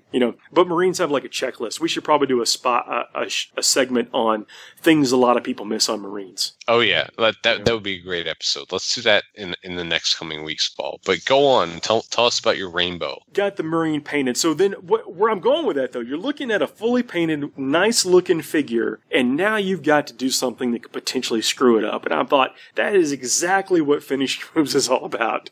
So can we give a brief protectorant, prophylactic move before we get to the finishing moves? if you've got one, let's hear it. So no, I have, and we've repeated this in other steps in the past on finishing moves. Before you get to this step, if you were really happy with all your edge highlighting and your shading, seal that model. Yeah. Do it with an airbrush or whatever you have to. A couple light coats with a bristle brush of a matte varnish. Seal that model because it's very easy to get impatient. It's yes. so easy to get impatient. Or it rained the day before that you had the time to seal it, and now you don't want to go outside and seal it, but you still want to paint. I mean, you've got to be patient, and it always pays off in the end. And the reason why we're telling you to seal it is because you're adding a layer of 2 of protectant layer that if you have to take white spirits or even a thinning medium with a Q-tip to wipe off what you messed up, because this is going to be hard. You're going to mess up the first several times you do this. There's no doubts about it. Oh, it's intimidating, but this is, finishing moves is all about getting that. This is when done, and I've done one of them, and I'm happy with it. It's probably as good as I'm going to get on the first one. I might not get better at this until the 5th one, and maybe I go back or whatever. But, it's about overcoming that hesitancy to do another step on your model, and that's what the segment is about. And this segment is sponsored by Frontline Gaming. We talked about them before. They've been a long-time sponsor now of the Finishing Move segment. So happy that they're a part of the show and want to get a message out through us. Find them at frontlinegaming.org, and they have LVO tickets still on sale right now. Waitlists are open, filling up fast. Several hundred tickets have already been sold. Yeah, last count I heard, there was about, combined all the 40k events, there were over 400 tickets that had been sold. Yeah, and we talked a bit about this when I was chatting with Reese on the last episode, but terrain is big. The FAQ covers terrain. It makes it even more restrictive if you ask me about terrain, but having the appropriate terrain on your tables is important, and they have a good source of getting it. So definitely check out Frontline. Happy for them to be sponsors of this show, and happy to bring back Finishing Moves to talk about it. So anyway, but that's all what the segment is about. It's about getting over your fears, doing some extra things on a model that will get you a couple of extra points on a painting rubric, or just, feeling a sense of satisfaction. I get it. So I'm staring at this awesome model that I just painted. It's a Space Marine. Looks cool. I'm sending pictures to all my friends because I know that this may be the last time this model looks cool.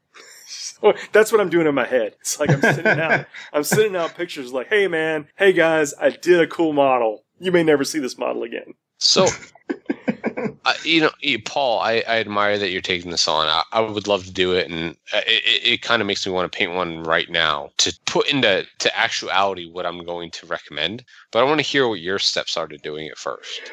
Well, what I did is, I didn't get consistent advice like I was mentioning before about how to start.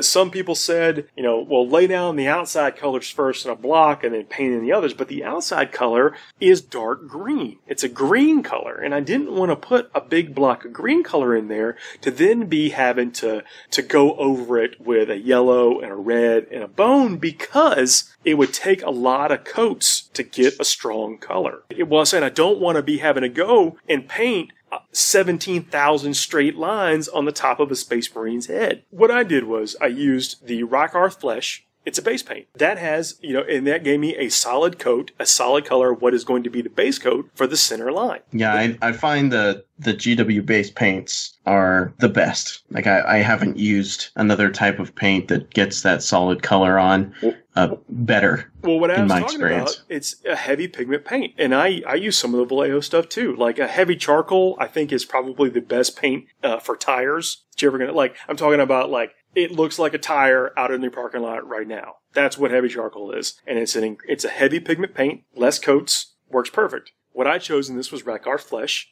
because it's very close to where I'm going to have the lightest color and the center color of the Rainbow Warrior stripe. So that decision was made, and painting that, and you can paint the top of the ridge and the side of the ridge, that's easy. Going off reservation and painting that flat part, extending that line evenly down the front part of the mast. Now remember, we're talking about, what are we talking about? This is just the helmet. Just so, I don't think we've illustrated this to our listeners.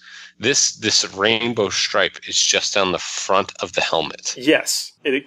Mine at least comes from the back of the helmet to where that ridge is on the back and comes forward to down until it meets the eyes. On the beaky helmets, it's going to come down to the point of the nose. No idea how I'm going to do that yet. I mean, I'll fumble around with it and using the same steps. But we're talking about just coming down off the ridge and ending before you get to the nose plate on an MK4 helmet or MK4 or a higher helmet. And not 6, because that's the beaky. You know what I'm saying? I think it comes down to 100% brush selection. Your go-to is going to be the thinnest brush that you have and the most micro detail brush that you have, but I think that's the wrong choice. I think you actually want to use something that's a little bit heftier than that. And I'm looking at my brushes in front of me. I'm not painting right now because I'm on the show, but I have a size 0 brush from Reaper, which loads a lot of paint really well, which you want to make those really nice, long, thin lines. Experiment. Obviously, use what works best for you, depending on how much you thin your paints, but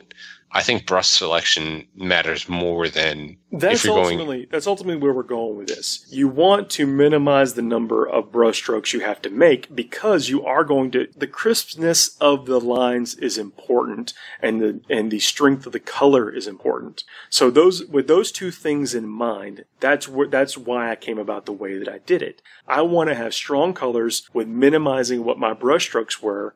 And that's why I chose to go with the lighter base first and then work inwards working from the green to the red to the yellow. I blocked in with the lighter color, which will eventually be the lightest and the center stripe. I see. Very smart, Paul. And then you're laying down a light base coat. Yes. Very smart. Paul's got it. Paul, yeah, you're 100% on point.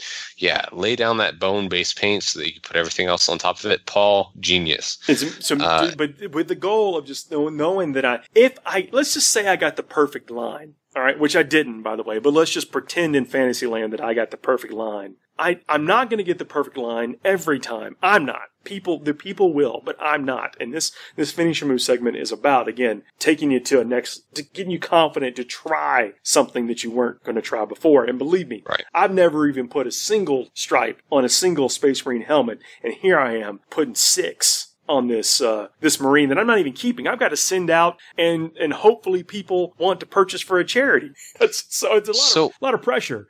It is a lot of pressure. And I have to ask you this, Paul, and this is going to be my recommendation, but I want to hear what you think. Blue armor, Ultramarines blue, and you said that your base coat for Ultramarines blue is what color? Well, I use Calidor Sky, or what I use is Enchanted Blue. Now, that's not the Ultramarines color. That's what I use for Ultramarines. Right. It's a little bit lighter than the typical Ultramarine. Yeah, it is. But if you're going to do the traditional Ultramarines color, what you're going to find is that if you're using a true dark green, whatever it might be, which is kind of to the Rainbow Warriors. The green is part of the stripe. The dark green is part of the stripe. You might find that the green that you're using or the red that you're using or the yellow that you're using is not bright enough. So maybe go a shade higher just to make it pop a little bit more. And that's actually the truth. Not only did I put a base coat down, but I tried to put a highlight. So Warpstone Green, Evil Sun's Scarlet, and then Flash Gets Yellow are the top colors on this thing.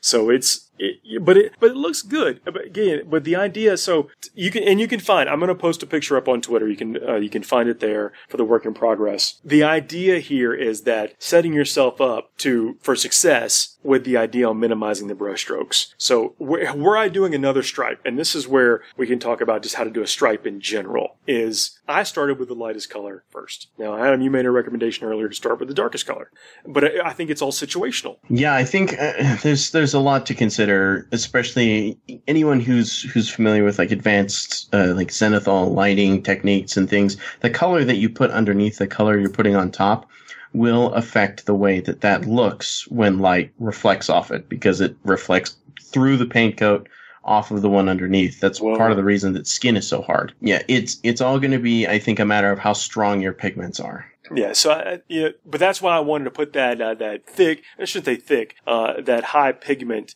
base coat down. So I wouldn't have to paint the center line if I did my lines perfect, which by the way did not do my lines perfect and had to paint the center line. But to have this, as an average painter, I don't think you're going to get that perfect line a lot.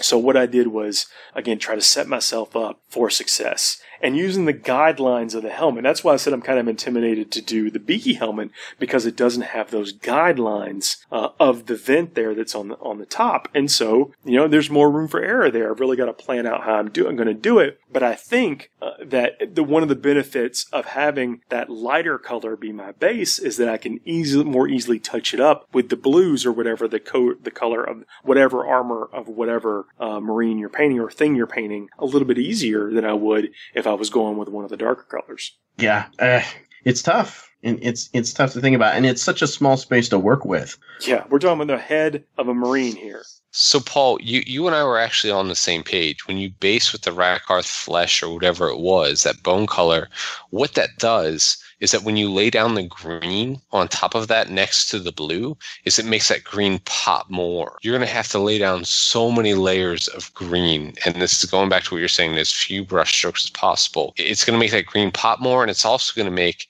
that margin of error less noticeable, because if you get a little bit of that green on top of the blue, you're not going to see it as much because of that Rakarth flesh that's laid down as the base. So I think that's the key here, is to get a good base, whether it's Rakarth flesh or whether it's a heavy white the or whatever appropriate color to whatever you're shooting for, because the armor that you're painting it on may be different than the armor I'm painting on, but there will be a color. There will be a color that's the appropriate base.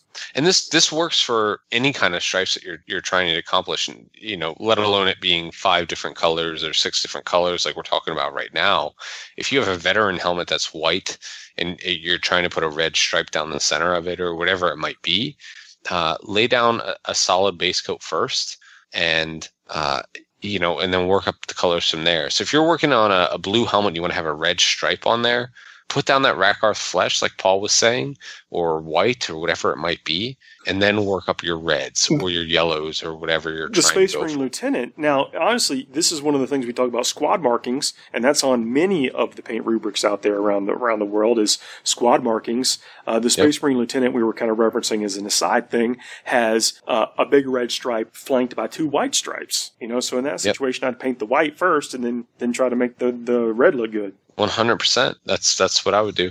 You don't want to paint white over red or blue for that matter. It's get that white down in several light coats and then work the red in. You're going to be golden. Sounds good. Minimize the broke strokes. Pick the appropriate base color for whatever it is you're doing, and you could paint some stripes on things that were previously very intimidating. And let me tell you from experience, that it was very intimidating to potentially risk ruining that model before I got started. And I don't want to say I just nailed it the first time. I did have to go back and touch up, and things weren't quite like I wanted them to be. But I had to make minimal adjustments instead of repainting the entire thing. So I have to ask, we haven't done this in a long time now with the prefaces of 8 coming out. I know, Paul, that you're doing the Rainbow Warriors. But personally, what are you painting? Chris, personally, what are you painting right now? Well, for me, I haven't been painting a lot of my own stuff. I'm trying to fund some trips out for the hobby later this year. So I picked up some commissions again. Right now, I'm working on a dread mob, an orc dread mob, and some Guild Ball, a team of masons for Guild Ball. Sounds pretty cool. About you, Adam? Well, this is secret, and I don't think she listens to the show, so it's kind of cool. But one of my favorite, all of my customers are favorite customers, but one of my most frequent customers asked me to paint an Eldar army for his fiance as an engagement present.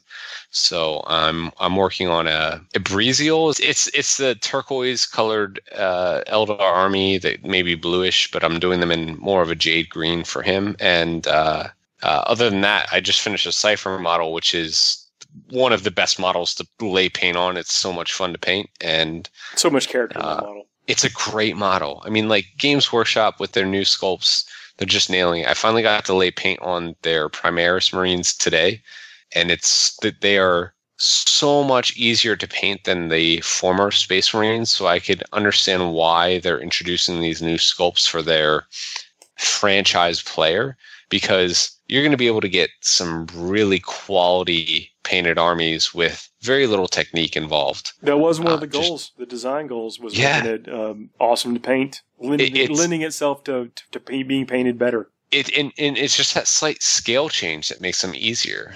And that they really are a blast. I've been playing around personally a lot with what are they called? Let me see here. I'm using Humbrol Liquid Mask and Vallejo Liquid Mask because I do a lot of my base work with primers, and I would love to do a tutorial and put it on the Forge a Narrative page just to show you guys how this works. But if you're using an airbrush and you're trying to get your base tones down on several different parts of a model, it makes things so much more simple. And I'm really loving it. Paul, what are you working on? I see a lot of catechins in my future, even though I already have a lot of catechins. I saw a lot of your catechins played by another player recently, and it was just awful. So that was right, because Guard are really strong, so that's why I'm building more catechin. I think that I'm also going to experiment with some of the I'm excited about trying to make a Black Templar's force work, and I got a buddy who I do a lot of painting and assembling for him, and I'm looking forward to building out some new things for that, because he has a very, very different style of play than I do. What is he trying to play? I'm curious. Ultramarines is what he plays, but he's not. Again, he likes the look of certain units, and that's what makes it in. And that's, in my opinion, that's a perfect way to play. It's a really cool way to spend a unit. You're just kicking back and you're not playing for high stakes. You're just playing with the models you want to use. But that also gives me an opportunity to build and paint those cool looking models that may not be as efficient as some other stuff. So I see myself expanding out my Luna Wolves to encompass more Black Templar type stuff. Really? And I'm going to be painting some Primaris Marines for the Ultramarines. So looking forward to that. And I never get tired of painting catechins, so I don't mind. So I just have to ask, how many Sentinels do you have in your catechins army? There's 6 in mine, but I don't know if that's they're a standout unit. I think they're incredibly strong. They're so good. Yeah, with all the buffs you can put in that army, it's really strong. And let's go ahead and wrap it up. Thanks for the talk this week. I know we talked a lot about some stuff that's coming out or things we want you to do, like play the FTM missions, but I hope you're enjoying the Space Marine coverage. You'll have it in your hands probably by the time you hear this, if not shortly afterwards, and want to hear y'all's take on the chapter tactics. Awesome. Nice. Good night, everybody. Peace. Cheers.